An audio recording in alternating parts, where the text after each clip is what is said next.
see on the screen. My name is Wasim Al-Sindi, and I'm going to give you an interim report of some work-in-progress research that I would say straddles the line between fiction and non-fiction. It's quite speculative. It's probably a little bit different than a lot of the things you've heard today. So take it with a grain of salt. And the research topic I'm working on, which is also the title of the talk, is the chain male gaze. And that will hopefully become a bit clearer as time goes on. So I wanted to start with a little palate cleanser. This is a short piece of speculative fiction that I've written around one of the topics that we're going to explore in this short presentation. Decentralization has a cost, the price of anarchy. The price is always due, but the rewards weren't cheap to reap. So solid CCRU. What most did not expect was that the payment would become due at the grandest scales of governance. The Westphalia state, forged under the fire of peer Prussia, was ambushed by upstart modes of power, opening new vistas of communication, commodification, and communion. The orientations that nation-states used to enshrine their power only made it easier to undermine them. The bigger they were, the harder they fell. Brextopia, the European Union, NATO's cave, the United State machine, all returned to dust. The decline of the nation-state in the Roaring Twenties became a canon of canonicity for an entire generation of soul traders. It wasn't even just the bit leavers. In those days, there were many networks, many messiahs, many ideologues, all with their own profit motives. The imaginary countries were myriad. Most barely lasted a year, typically weeks, always due to the toxic masculinity of their power vacuum suckers. The experts that greased their way up the slimy poles of the agora were born again as sociopaths, just as the politicians that came before them. Though these initiatives were in themselves ineffectual and dysfunctional, they sufficiently destabilized the inflexible structures that preceded them. An earthquake of organizational forms, seeding a tsunami of human chaos. There's a right kind of liquidity and a wrong kind of liquidity, the internet of drownership. So, palate cleanse, we're going to come back into the realm of the real. And the thing I want to hold in our minds as we move through the next few slides and next few concepts is this idea that we should arbitrage against the machine. So, one more palate cleanser, and then we'll get to something a bit more substantive. Fractals don't care about your feelings. Systems disregard their externalities, and formalisms cannot reason about the real. So, here's a meme, and I think it sums up where we are in the world today, 2024. Financial growth, exponential financial growth on a planet with finite resources, and in the bottom right quadrant, some of you might know the game Universal Paperclips. I think it's quite apt when we're talking about Web3, blockchain technology, and automation. You start off as a humble paperclip merchant, clicking a button to turn a strip of metal into a paperclip. Then as time goes on, you get tools. You can automate, you can accelerate. And the game ends with you controlling a squadron of hyperdimensional intelligences, stripping the universe for all useful material. And that's kind of what I see in today's market-based, turbocharged capitalism. Another meme. In the top left, it's a slide from an IBM computer presentation in the late 70s. A computer can never be held accountable. Therefore, a computer must never make a management decision. But I think in 2024, we might be closer to the bottom left, where a computer can be management. And Joey Tribbiani is perhaps right to show some concern, in my opinion. So where does this all come from? Where's the swamp from which this all rises? In my opinion, I see the logics of scarcity and the ideologies that are accompanied by it as one of the kind of the chief drivers of some of these kind of, let's say, competitive and adversarial mindsets we see in the agoras of the marketplaces in the present day. Okay, one more palate cleanser. The church and the network, zeal and time, death and money, all sides of the same coin. And which coin are we talking about? Well, it's the coin that started all off, Bitcoin. And I know we're at the Web3 summit now, and like the world of Web3 seems to have diverged quite far from the world of proof of work and Bitcoin. But that is where all of this came from. And I think that Bitcoin still casts quite a long shadow over a lot of this space. So one of the most amazing things about Bitcoin is it is a time machine. It is a chronogenic apparatus. It creates a new logic of time that is divorced from the calendar, from the clock, from the sun, moon, and stars. And this is the first time we've ever created a truly synthetic, machinic temporality, a new temporal regime. That's amazing. Unfortunately, the way that the Bitcoin clock works, we know about the mining, you're doubtless familiar with it. Every time a block is found, we can think of the hand of the clock moving, incrementing one. The quality of a clock is only as good as the regularity, the cadence of its ticks. And so the way that Bitcoin keeps the ticks relatively constant is by changing the probability of one cycle of work finding a block, the difficulty adjustment algorithm. But because of this adjustment, to keep the clock ticking in an orderly fashion, there is no upper limit to the amount of energy that Bitcoin desires. It is insatiable. And not only that, it's also insensate. It lacks the capabilities to understand its consequences, the externalities it pushes outside of its environs. All that it cares about is that the piper is paid. And we pay the piper with energy, good old-fashioned cycles of computation and electricity. So you've probably all seen these graphs of hash rates going up and up and up and up. You might have also seen some of the examples of the externalities of these things, such as fires, floods, the takeover of disused mining facilities after regulatory changes, and even, strangely enough, some positive externalities, like if you put a series of Bitcoin mining rigs on top of stranded fracking, to burn the stranded gas from fracking wells, you're actually kind of doing something carbon positive there, which is interesting, but not most of where the mining is happening. And just to bring us up to date, that is what the chart looks like last time I looked. It is just going up and up and up, save a few fluctuations. So where's all this energy coming from? We now see academic studies that suggest that the climate impact of Bitcoin mining is now greater than the climate impact of gold mining. You know, when we dig holes in the ground and pump it full of chemicals to get the precious rocks out. And so we are reaching the point now where the externalities, the consequences of these network technologies are starting to make a dent at the global stage, and these things deserve global attention. Not that I have a solution on how to fix it. I'm just telling you that the problem is increasing, and it's at quite a scope. I think one other thing that we can't avoid when we talk about Bitcoin is the socio part of the socio-technical system that is a cryptocurrency or a blockchain network. There's always been this hyper-individualist, dare I say even libertarian, right-wing ethos, streak that runs through the community that formed around Bitcoin. I think it's worth remembering that 50% of all of the coins that will ever be mined in Bitcoin, 10.5 million coins, were given out before the first halving. So that's between 2009 and 2013, where probably only a few people in this room will have heard of this thing at all. And so who's got all those coins? Who are now these new elites, these new billionaires? Well, it's mostly right-wing libertarian nutbars, as far as I can tell. And you can see some of their tweets online, such as saying things like, we need to burn more coal, we need to burn more coal to put more carbon dioxide into the atmosphere so that we can green the planet again. So this is the kind of infallible logics of the Bitcoin maximalist.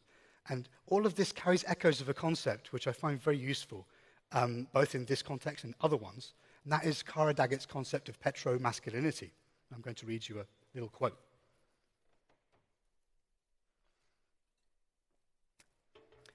As the planet warms, new authoritarian movements in the West are embracing a toxic combination of climate denial, racism, and misogyny. Petro-masculinity appreciates the historic role of forest fossil fuel systems in buttressing patriarchal rule, as anxieties aroused by the Anthropocene augment desires for authoritarianism. Petro-masculinity suggests that fossil fuels mean more than profit. They contribute to making identities. Through a psychopolitical reading of authoritarianism, fossil fuel use can function as a violent reactionary practice. And that's an edited quote from Kara Daggett. Here's an example of a petro-masculinist. This person says they used to mine Bitcoin with Satoshi back in 2009, 2010. And then somehow their hard drive ended up in the bin and in the local dump.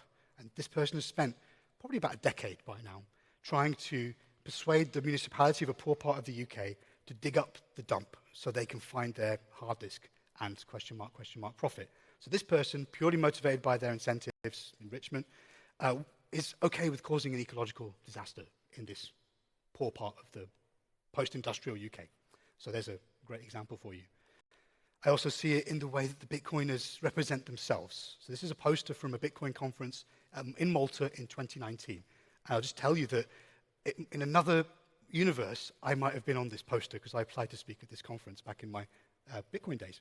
And it's just as well that I'm not on the slide, otherwise I'd look like a bit of a hypocrite now. And so where's all this coming from? As some of you might have heard of this kind of idea of neo-reactionary philosophy or the Dark Enlightenment. But I'm reframing this rather as the Dork Enlightenment. I don't think these people are scary. I think that they come from a place of hurt and a place of inadequacy. And so the thing about Bitcoin that's very interesting, perhaps the most interesting thing, is that Satoshi disappeared over a decade ago by now. And so some of the Bitcoiners see this as an immaculate conception. And it's very fitting that I find myself behind this beautiful organ in this like quasi-religious setting. We've always been looking for people or things to project the extra mundane onto to find a sense of purpose. And in Bitcoin's natively horizontalized space, there are no explicit rulers. So that means people just show up and put on laurel wreaths and crowns and all the rest of it. At one point, we had a guy who called himself Bitcoin Jesus. And then the TV and everyone else started calling him that. Now, he would be considered more of a Bitcoin Judas. And on the left of the slide, you've got a very famous, by now very famous meme from, I think, the ICO era, 2016-17, of Vitalik holding a Lambo dressed as a prophet, beckoning you to the promised land. And so I wanted to read you a little quote from where this research was last year. And there's an essay with this title on 0x Folklore, if anyone's interested to read it. For as long as there's been financial capital, risk and speculation have orbited, manipulated, and harnessed it as narrative feedback machines, simultaneously reading and rewriting realities. Markets exist as a distributed conversation amongst speculators driven by profit motives and an appetite for divination and prophecy. Today, new strains of techno-colonialism are emerging, which are the latest of a series of echoes throughout Western history. An ascendant cabal of elites are attempting to reshape the world in their favor whilst hiding in plain sight behind the technologies that have enriched them.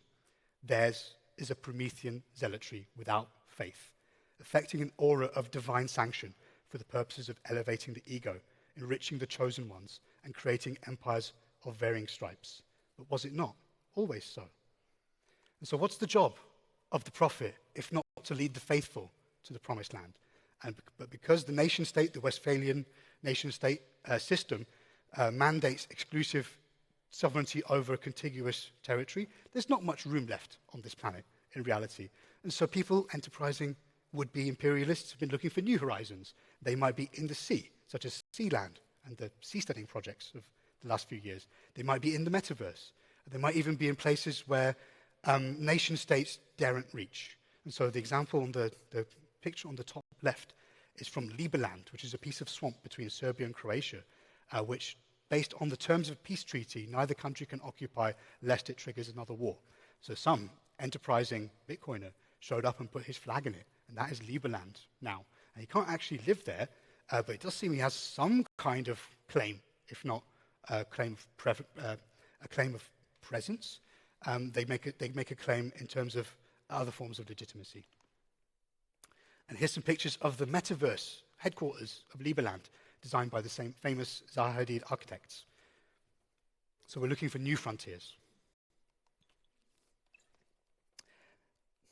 There have been many examples. The graveyard is filling up of islands, cruise ships, gated communities. We now have a Bitcoin-friendly president in El Salvador, as I'm sure many of you are aware. Nayib Bukele wants to build a Bitcoin city, but is instead busy building high-tech jails and putting everyone in prison. Oh, yeah, we said that. That's fine. And but now what I see is like a new wave of more explicitly like old-style colonial projects which want to occupy physical territory and create new kinds of societies, exit from the communities that we have today, and build new kinds of social formations. And there's examples such as Aleph, Praxis, and even Urbit is, well, RIP Urbit, but Urbit is in there somewhere as well.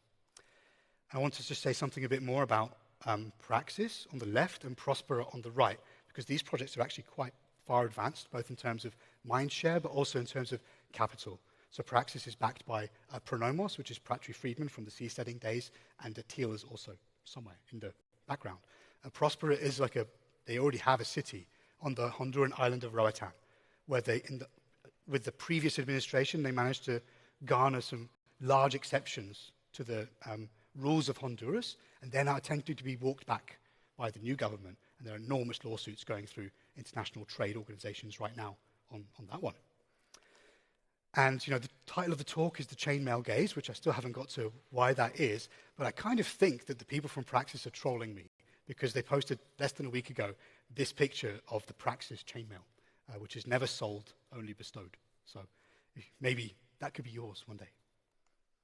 So let's talk about this concept of the network state, which in my opinion is animating, or is the latest example of one of these kind of secessionary desires from the outside.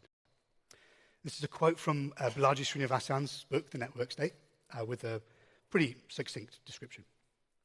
A network state is a social network with a moral innovation, a sense of national consciousness, a recognized founder, a capacity for collective action, an in-person level of civility, an integrated cryptocurrency, a consensual government limited by a social smart contract, an archipelago of crowd-funded physical territories, a virtual capital, and an on-chain census that proves a large enough population, income, and real estate footprint to attain a measure of diplomatic recognition. And the two things I want to draw your attention to there are recognized founder and diplomatic recognition. So it's from these two that this idea of the chainmail gaze comes from. So many of you are doubtless familiar with the idea of the male gaze and the infringements and the externalities that male desires can cause. Well, what about the chainmail gaze, the 1,000-year stare of European imperialism? That sounds like a spicy project, and it is. I don't know if anyone's seen Kingdom of Heaven, the Ridley Scott movie. It's one of the worst movies about the Crusades, but it's one of the best movies about network states. And that's the move that we're doing here. We're equating not necessarily the Crusades themselves, but the institutions, the kingdoms, and the states that were made in the wake of the papal call to retake Jerusalem to these would-be imperialists and their network state desires. So let me read you about the network state. Today's tech overlords are the descendants of Europe's Crusaders, well-financed, zealous fanatics, wreaking destruction on the planetary other in the name of their greater good. The Vatican sponsored waves of Levantine invasions that began in the late 11th century with the midwife of capitalism, colonialism, and technology as we know it today. With the network state organizational concept, a cadre of powerful ideologues blessed with tokenized wealth are reshaping national frontiers, mirroring the desires of Frankish noblemen and their knightly orders in the Levant 1,000 years ago. So there's this quote from George Santayana, which many of you are probably familiar with, that those who do not remember history are condemned to repeat it. And that's one of the issues I see in this kind of these new ideologies that come out of the tech world, that there's not a lot of historical context given. So people often end up repeating mistakes, thinking they're doing something new. And that's why we're calling back to the Middle Ages. So on the top left, there's a map of the Crusader states that the mostly Frankish noblemen created after the fall of Jerusalem in 1099. They lasted for a couple of hundred years in various constitutions. And because we're in Germany in 2024, I won't say out loud the thing which my book is predicated on, but you will notice some similarities between the map of the Crusader states and another interesting country, nation state, that exists today, that is also on the eastern banks of the Levant. Okay, we're reaching the end now. I want to tell you about the PayPal mafia. And that's PayPal as in the money transaction thing, and papal as in the Pope. The balance of power across Eurasia 1,000 years ago was not so different from that of today. The imperial hangover from righteous European patriarchs, believing themselves to hold honorable intentions, noble birthrights, and virtuous ideals, lives on in the present cultural imaginary under late capitalism, looting the intellectual and material riches of foreign lands under an array of pretexts has always been the default mode of Occidental barbarity. And this idea of the Crusades, ironically, didn't exist at the peak of this theater of conflict, of operation. It was a post hoc rationalization, but it's one that has lived on especially in Western society. So Dwight Eisenhower named D-Day, and indeed his autobiography, A Crusade in Europe. George Bush famously called his post-9/11 wars in Iraq and Afghanistan and the whole project for a new American century a crusade in itself. And he later said that God told him to do that. Erdogan and Osama bin Laden from the Eastern sphere have also referenced the idea of the crusade in recent times. And, the idea of the crusade started off as a very specific thing, but then it kind of fanned out over time to be almost anything that the Pope would give sanction for. Not necessarily a religious war, not necessarily one against Muslims or, residents of Jerusalem or Constantinople, or the, perceived principal belligerents. It could be anything and against anyone. So the Teutonic Knights from Germany actually conducted an endless crusade against the Polish and Lithuanian people of Livonia. That was pagans, to educate them from their heresies, for example. And I just want to finish with one of the most interesting examples from this 200-year theatre of the Crusades, which is the Fourth Crusade. And I think the first one is relatively well known. That is like the knights came from Europe and they conquered Jerusalem and they made a kingdom there and a few other kingdoms that we just discussed. The Second and Third Crusades you could think of as stalemates. And by the time the Fourth Crusade came about in 1202, there was no land on the Levant. The Crusaders had lost all the land, and the locals had united under Salah ad-Din, an Arabized Kurd, to retake that. So they were based like in Cyprus and offshore. So the idea with the Fourth Crusade was that the crusading orders, such as the Knights Templar, would commission the Serene Republic of Venice to build ships for a whole year to take 30,000 knights and their retinue to Alexandria, which is where Saladin's caliphate was based, not Jerusalem, Alexandria. Not enough people came, and they didn't have enough money. So then the Crusaders, in essence, entered the service of the Venetians as mercenaries. And the Venetians were, to a first approximation, capitalists first and Christians second, as opposed to the monks, one could argue. And so the Venetians immediately set about settling scores and raiding their rivals, such as the Dalmatian port of Zadar, today in Croatia. And they ended up in Constantinople, where after a botched attempt to restore a usurper to the throne, who promised them the money, they ended up burning, sacking, destroying, raping. No small amount of Latin Christians. The Greek Christians. This was the capital of the Greek part of the Roman Empire, Byzantium, you could say, Eastern Rome. And so this was Christians killing mostly other Christians. There weren't many Muslims there. And they took stuff, looted it, plundered it, and then they left, but not before they installed a Latin Empire, which existed from 1210 till 1261. And so I just want to finish with this quote from a medieval scholar, Speros Veronis. The Greeks were convinced that even the Turks, had they taken the city, would not be as cruel as the Latin Christians. The defeat of Byzantium, already in a state of decline, accelerated political degeneration so that the Byzantines eventually became easy prey to the Turks. The Fourth Crusade, and the crusading movement generally, thus resulted ultimately in the victory of Islam, as a result which was, of course, the exact opposite of its original intention. And this is the take-home message from this 1,000 years of imperialist history, is that when capital gets involved, the risk or the potential for unforeseen consequences spirals, magnifies. And so I just want to leave you with a couple of memes, and I would suggest that the cure to male loneliness is not to retake Constantinople. And thank you for your time.